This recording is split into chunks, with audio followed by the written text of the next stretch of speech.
Вейн Руни е на излезна врата од Манчестер Юнайтед. Тој повеќе не е среќен во Юнайтед и сака да го напушти клубот ова лето. Менаџерот Алекс Фергусон потврди дека Руни поднел барање за трансфер и дека е фрустриран што клубот сака да го задржи во своите редови, но по се изгледа англискиот репрезентативец ова лето со сигурност ќе го напушти Манчестер Юнайтед. Неколку клубови се во трка за неговиот потпис, а во пол позиција е Реал Мадрид кој веќе ги започнал преговорите за трансферот. Минатата недела Перес имал директна средба со директорот на Юнайтед Дейвид Гил и понудил 40 милиони евра за услугите на Руни. Реал ова лето ќе се ослободи од Гонзало Игуаин, а местото во нападот би требало да го потполни токму напајачот на Юнайтед Вейн Руни.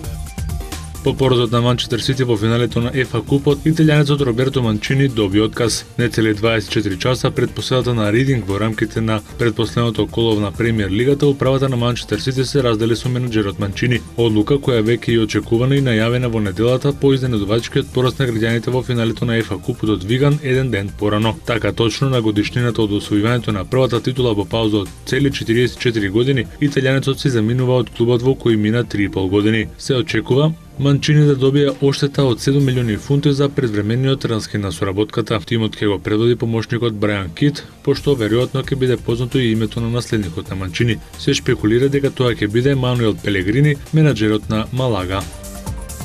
Пред почетокот на мастерствот во Рим, кој оваа недела се игра во италијанската престолнина, АТП ВТА ги објавија најновите ранглисти. Новак Џоковиќ и понатаму има убедливо водство. Зад него се наоѓа Енди Мареј, кој по раната елиминација на Федерер во Мадрид го презеде второто место. Значај напредок во однос на бодовите има и Надал, кој по победата на мастерствот му донесе 1000 поени и се наоѓа на само чекор од четврто пласираниот Давид Ферер, кој сега му бега 25 поени. Вавринка направи скок во топ 10 листата. Следуваат Томаш Бердих, Хуан Мартин Дел Потро, Жо Вилфред Цонга и Ришар Гаске. Кај дамите, Серена Вилијамс и понатаму е на врвот пред Марија Шарапова и Викторија Заренка. Сара Еранија мина Кербери сега е на 6-то место, а Каролина Возњацки се искачи на 9-та позиција. Зад најдобрите три се наоѓаат Радванска, Нали, Сара Ерани, Кербер, Петра Квитова, Каролина Возњацки и Саманта Стосур. Две средби се одиграа синоќа од NBA плейофот. Тимот на Мајами Хит синоќа забележа уште една победа против Чикаго на гости од 88-65 и е на чекор до пласма во финалето на Истокот со водство 3:1 во победи. Шампионот ја контролираше играта од првата минута против уморниот противник и на крајот дојде до убедлива победа. Джеймс со 27 поени ги предводеше гостите од Флорида, за кој двоцифрен беше само уште Бош со 14 коша.